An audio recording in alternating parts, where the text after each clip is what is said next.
नमस्कार, स्वागत है आपका संसद टीवी पर। मैं हूं मनोज वर्मा और आप देख रहे हैं हमारा खास कार्यक्रम मुद्दा आपका। सुप्रीम कोर्ट ने एक बड़ा फैसला दिया है। बेनामी लेन देन संशोधन अधिनियम के संदर्भ में कुछ आदेश, कुछ दिशा निर्देश सुप्रीम कोर्ट ने दिए हैं। सुप्रीम कोर्ट के मुताबिक कानून को पूर्वव्यापी लागू नहीं किया जा सकता। इसका जो संभावित प्रभाव है वो क्या होगा?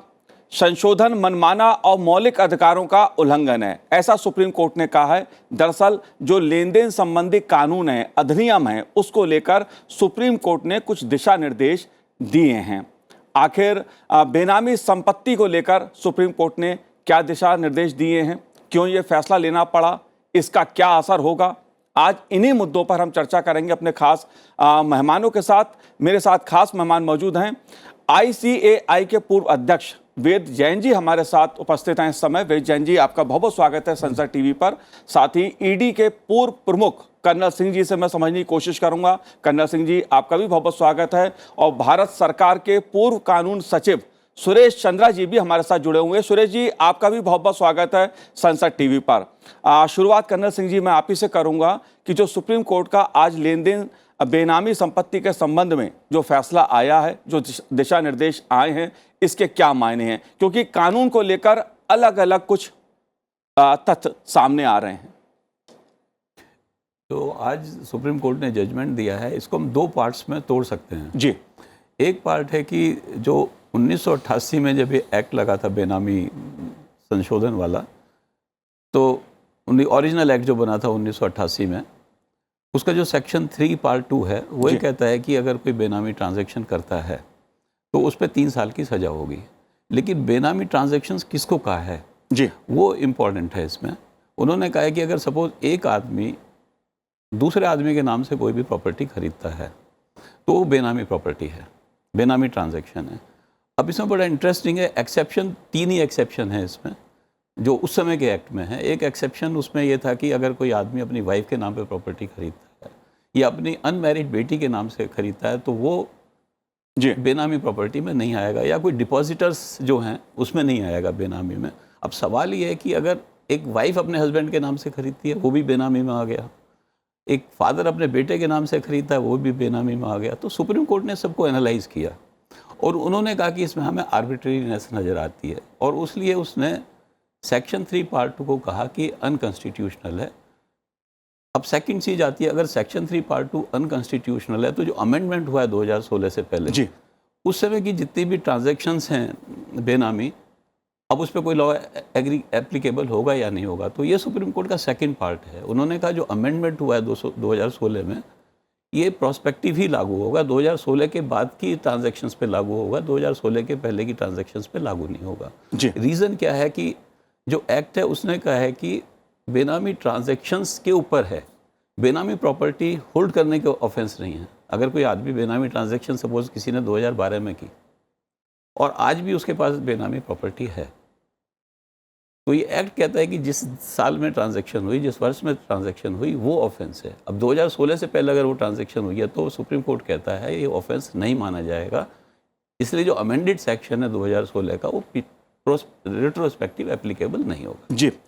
वेद जैन जी, आप कैसे देखते हैं इस केस को, इस पूरे मामले को, क्योंकि बेनामी लेन देन का मुद्दा एक बड़ा मुद्दा रहा है देश में, राजनीतिक रूप से भी चर्चा का विषय रहा है, कानूनी दृष्टि से भी एक महत्वपूर्ण मुद्दा रहा है, और सुप्रीम कोर्ट ने आज जिस तरह से इस संदर्भ में दिशा निर्देश दिए हैं उसे आप कैसे देखते हैं? क्योंकि बात 2016 के अधिनियम को रद्द करने की भी आ रही है, आखिर इसका तथ्य है क्या? देखिए, इसके लिए हमें ना थोड़ा सा बेनामी के जेनेसिस पे जाना पड़ेगा। बेनामी एक्ट ओरिजिनली 1988 में बना था और वो लगभग 10 सेक्शन का था, और जब ये 2016 में नोटिफाई हुआ, अगस्त 2016 में जब इसको नोटिफाई करने लगे और 1 नवंबर हमने 2016 से एप्लीकेबल किया, तो पार्लियामेंट ने एक्ट अमेंड करके इसको बहुत बड़ा कर बनाया सेक्शन जी। और जिस समय भी ये अमेंडमेंट प्रपोज की जा रही थी उस समय भी ये सवाल उठा कि क्या हमें एक नया कानून बनाना चाहिए या पुराने कानून में अमेंडमेंट कर दी जाए। तो सरकार ने उस समय ये सोचा था कि अगर हम पुराने कानून में अमेंडमेंट करते हैं तो ये एक एप्लीकेबिलिटी 1988 से रहेगी रेट्रोस्पेक्टिव, और नया कानून बनाएंगे तो नई डेट से आएंगी। और उसके बाद 2016 के बाद बहुत सारे सवाल उठे कि भाई ये कानून 88 से लगेगा या 2016 से लगेगा, और क्योंकि इसमें एक क्रिमिनल एस्पेक्ट भी था, जिसे सेक्शन 3(2) जो आज सबसे ज़्यादा चर्चा का विषय बना हुआ है, जिसमें ये कहा था कि भी 3 साल की सज़ा और फाइन और दोनों चीज़ें भी हो सकती है जो बेनामी ट्रांजैक्शन में इन्वॉल्व होते हैं इसके बारे में। तो उसके बारे में आज जो सुप्रीम कोर्ट ने फैसला लिया वो 2 बातों में अहम है, बाकी बातों की इतनी वो नहीं है। एक तो उन्होंने कहा कि ये जो सेक्शन 3(2) है ये अनकॉन्स्टिट्यूशनल है, आर्बिट्रेरी है, तो उसको तो उन्होंने स्ट्रक डाउन किया, आर्टिकल 3(2) सेक्शन 3(2) को स्ट्रक डाउन किया। बाकी के लिए उन्होंने कहा कि इसके जो प्राविधान है वो प्रोस्पेक्टिवली होंगे, रेट्रोस्पेक्टिवली नहीं लगेंगे, यानी कि 1 नवंबर 2016 को ये कानून नोटिफाई हुआ था, उसके बाद ये कानून एप्लीकेबल होगा, उससे पहले ये एप्लीकेबिलिटी नहीं होगी। तो मैं जो समझता हूँ सुप्रीम कोर्ट ने जो आज जो फैसले दिया है इसके बारे में, वो जो जैसे अपने भाई साहब कह रहे थे उसी के बारे में, उसी को एक्सप्लेन करते हुए कहा है कि एक चीज़ को एस्पेक्ट ऑफ पर्टिकुलर सेक्शन को तो उन्होंने क्वैश किया, अनकॉन्स्टिट्यूशनल डिक्लेयर करके किया, बाकी को उन्होंने प्रोस्पेक्टिव डिक्लेयर कर दिया है। तो यही भी है, लेकिन ये मानना कि बेनामी कानून नहीं लगेगा आगे वाली ट्रांजैक्शन पे सबके ऊपर 1 नवंबर 2016 के बाद जो कानून की ट्रांजैक्शन है बहुत सारा लगेगा, और पर्टिकुलरली जो डिमोनेटाइजेशन में 8 नवंबर 2016 को नोटबंदी की वजह से हुआ, उनके ऊपर भी ये सब लगता है, क्योंकि वो ट्रांजैक्शन उनके बाद के पीरियड की है। जी बिल्कुल। सुरेश चंद्रा जी, मैं आपसे समझना चाहूंगा, क्योंकि संसद ने अगस्त 2016 में बेनामी सौदा निषेध कानून को पारित किया, जिसके प्रभाव में आने के बाद बेनामी सौदे कानून 1988 का नाम बदलकर बेनामी संपत्ति लेन देन निषेध कानून 2016 कर दिया गया। नोटबंदी का मुद्दा भी इसमें आता है, और उसके बाद जिस तरह से कार्रवाई हुई है भ्रष्टाचार के मामलों को लेकर, और अब सुप्रीम कोर्ट के दिशा निर्देश, आप कैसे देखते हैं इस पूरे प्रकरण को? देखिए, ये बहुत इम्पोर्टेंट जजमेंट है जी, और मैं ये समझता हूँ कि हमारे कॉन्स्टिट्यूशन में ये प्रोविजन है कि कोई भी पनिशमेंट या कोई भी प्रोविजन है जो पनिशमेंट से रिलेटेड है जी, वो प्रोस्पेक्टिव ही होगा। मतलब एक प्रोहिबिशन है हमारे कॉन्स्टिट्यूशन आर्टिकल 20 में कि कहीं पर भी अगर एनहेंस हो रहा है पनिशमेंट या चेंज हो रहा है तो वो प्रोस्पेक्टिव ही होगा। ये तो वेल एस्टेब्लिश्ड प्रिंसिपल है। अब ये जो जजमेंट आया है सुप्रीम कोर्ट का, इसके बैकग्राउंड में अगर आप देखेंगे तो सिंपल इशू ये था, कलकत्ता हाई कोर्ट ने ये कहा कि जो भी इनकम टैक्स डिपार्टमेंट जो ये प्रोविजंस को अप्लाई कर रहा है रिट्रोस्पेक्टिवली, उन्होंने ये कह दिया कि ये प्रोस्पेक्टिव होगा, यहां तक कोई प्रॉब्लम नहीं है। जैसा कि कर्नल सिंह ने जो बताया हमें कि क्या क्या प्रोविजंस, जैसे सबसेक्शन 2 में अनमैरिड डॉटर्स, वाइफ के नाम से, और सिक्योरिटीज जो रजिस्टर्ड होती थी डिपॉजिटरी एक्ट में 1996 में ये ऐड हुआ था प्रोविजन, वो इसका एक्सेप्शन था। और प्रिजम्पशन भी जो प्रोसिक्यूशन पे था कि ये प्रूव करना है प्रोसिक्यूशन को ये बेनामी है। अब ये डिलीट होने के बाद एक तो प्रिजम्पशन खत्म हो गया, प्रिजम्पशन इज नाउ होगा कि जिस पे भी आरोप है बेनामी का।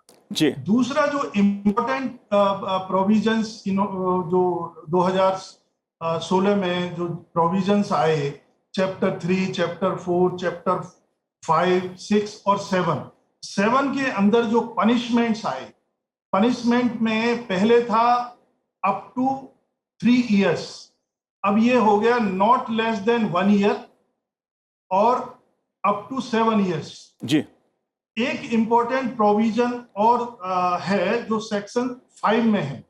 पहले ये था कि जो बेनामी प्रॉपर्टी है उसको एक्विजिशन किया जाएगा, that will be subject to acquisition, now it is confiscation. तो सुप्रीम कोर्ट ने अभी ये बहुत होलिस्टिक जजमेंट नहीं दिया, सभी मेरिट पे नहीं कहा, उन्होंने सिर्फ अभी प्रोस्पेक्टिविटी पे, रिट्रोस्पेक्टिविटी पे कहा है, और उसमें रीजन उन्होंने ये दिया है कि procedural aspect can be from the retrospective date, लेकिन जो पनिशमेंट प्रेस्क्राइब करते हैं सब्सटेंटिव प्रोविजंस है वो सिर्फ प्रोस्पेक्टिव ही हो सकते हैं।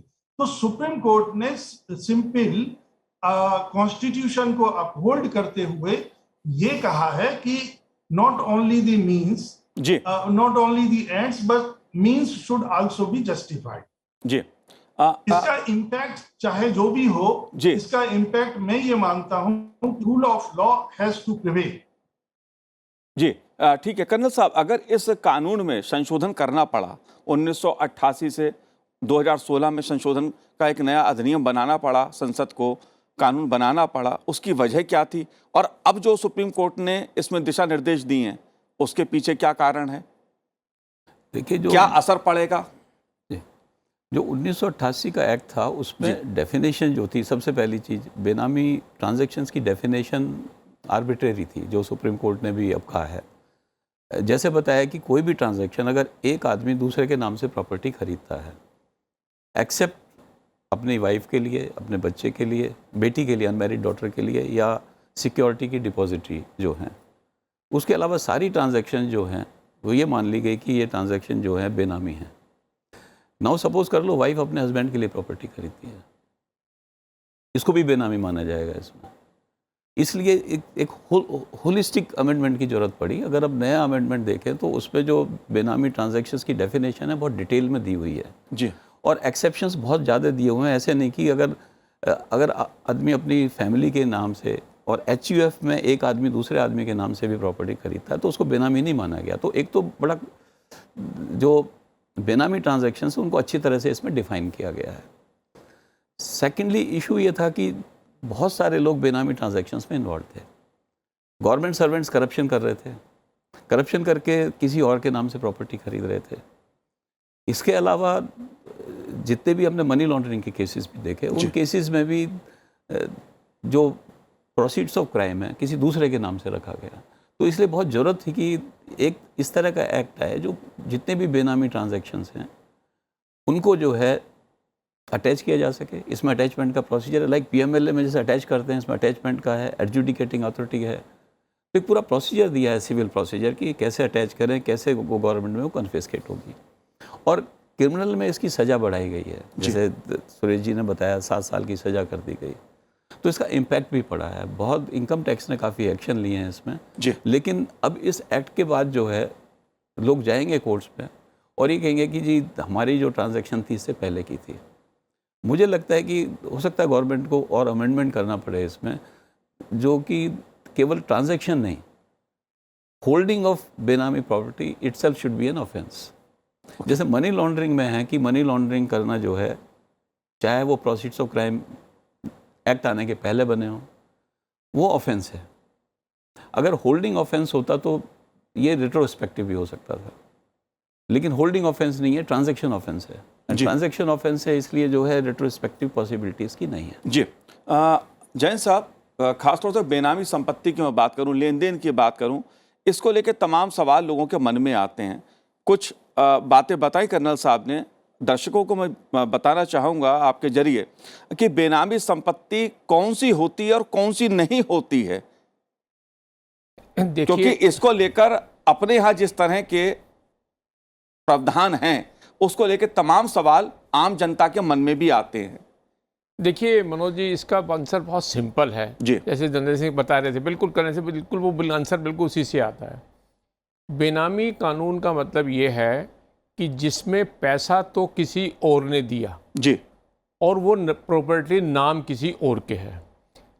आप पैसा देके किसी और के नाम प्रॉपर्टी ले सकते हैं, लेकिन उसका यूज और बेनिफिशियल ओनर भी वही होना चाहिए। जी। जैसे आप किसी को कोई प्रॉपर्टी लेके दे दें और वो उसी की यूज़ की हो, पैसे आप दे दें, कोई तकलीफ नहीं है।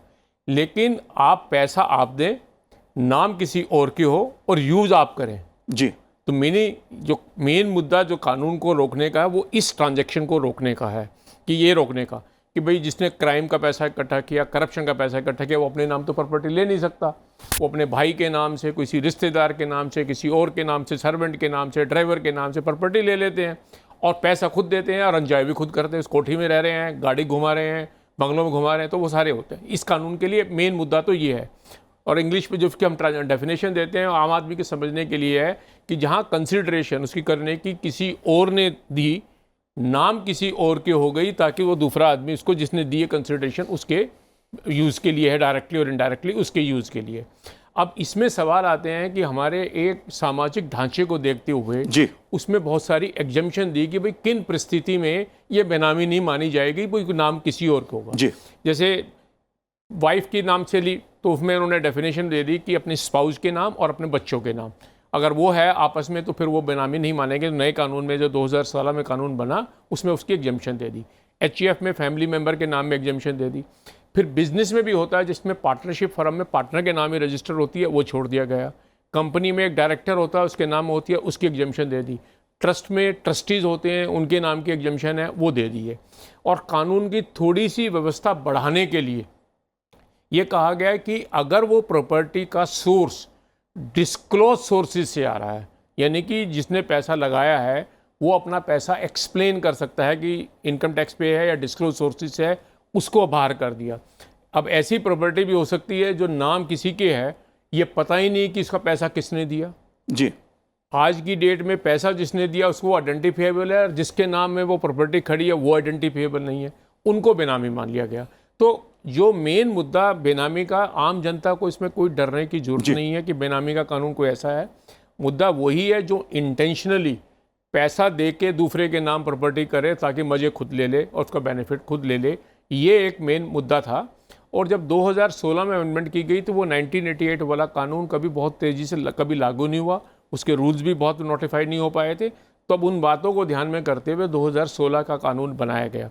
जो मैं समझता हूँ सुप्रीम कोर्ट की आज की जजमेंट से जो मेन फर्क पड़ेगा, वो मेन फ़र्क यह है कि वो जो प्रोविज़न पहले वाली ट्रांजैक्शन पे लगते थे, बेनामी ट्रांजैक्शन पे लग जाते थे, जो इनकम टैक्स डिपार्टमेंट ने उन पे लगाया था, उन पे नहीं लगेगा। अब 1 नवंबर 2016 के बाद जो ट्रांजैक्शन है उसके ऊपर ये कानून लगेगा। जी ये मेरा समझना है इसमें। जी बिल्कुल। सुरेश चंद्रा जी, अगर मैं 2016 के बाद की बात करूं तो जिस तरह से अधिनियम बनने के बाद कार्रवाई देश भर में हुई भ्रष्टाचार के खिलाफ, काले धन के खिलाफ, वो अपने में एक रिकॉर्ड है। 1600 से अधिक मामलों में 4300 करोड़ रुपए से ज्यादा की संपत्ति, बेनामी संपत्तियां कुर्क की गई हैं पूरे देश में।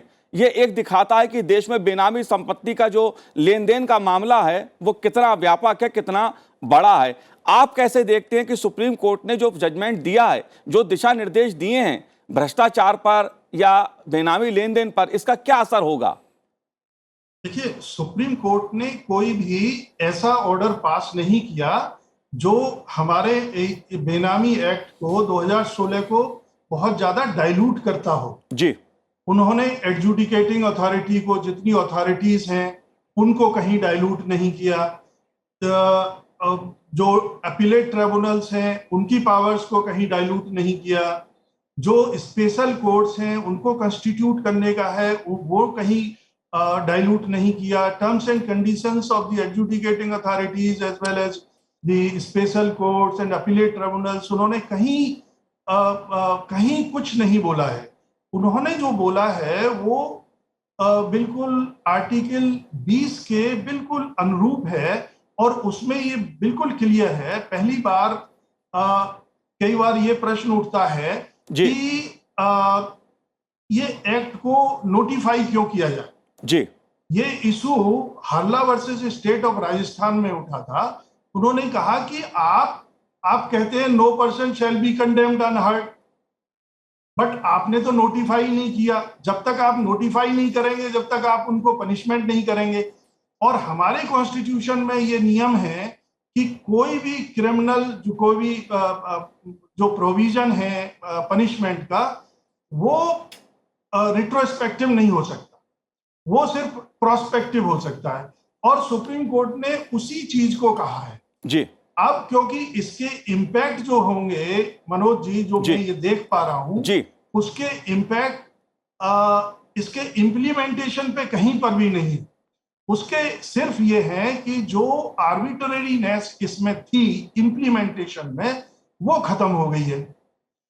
सपोज जैसे कि पहले क्या होता था, अब पहले प्रेजम्पशन प्रोसिक्यूशन पे होता था, अब प्रेजम्पशन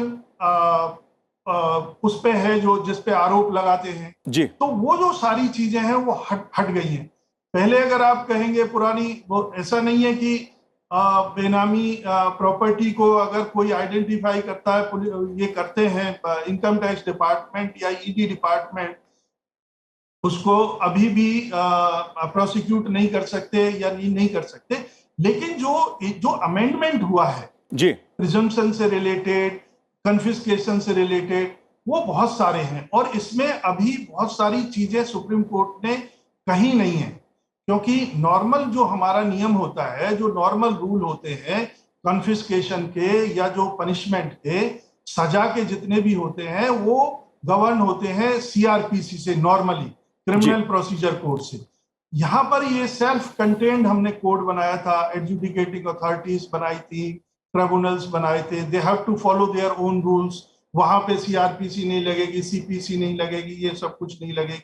उस पे अभी सुप्रीम कोर्ट ने कहीं कुछ भी नहीं कहा है जी। तो मैं ये समझता हूं कि जो ये सक्सेस आपने नोट किया है कि इतने केसेस किए हैं और इतने केसेस में ये रिकवरी हुई है, उनका रीजन है क्योंकि ये सेल्फ कंटेन्ड एक कोड है। इसमें एडजुडिकेटिंग अथॉरिटीज हैं, इसमें वेरियस ट्रिब्यूनल्स हैं जहां पे जाएंगे, फिर उसके बाद स्पेशल कोर्ट्स है। तो पावर बहुत है सेंट्रल गवर्नमेंट को।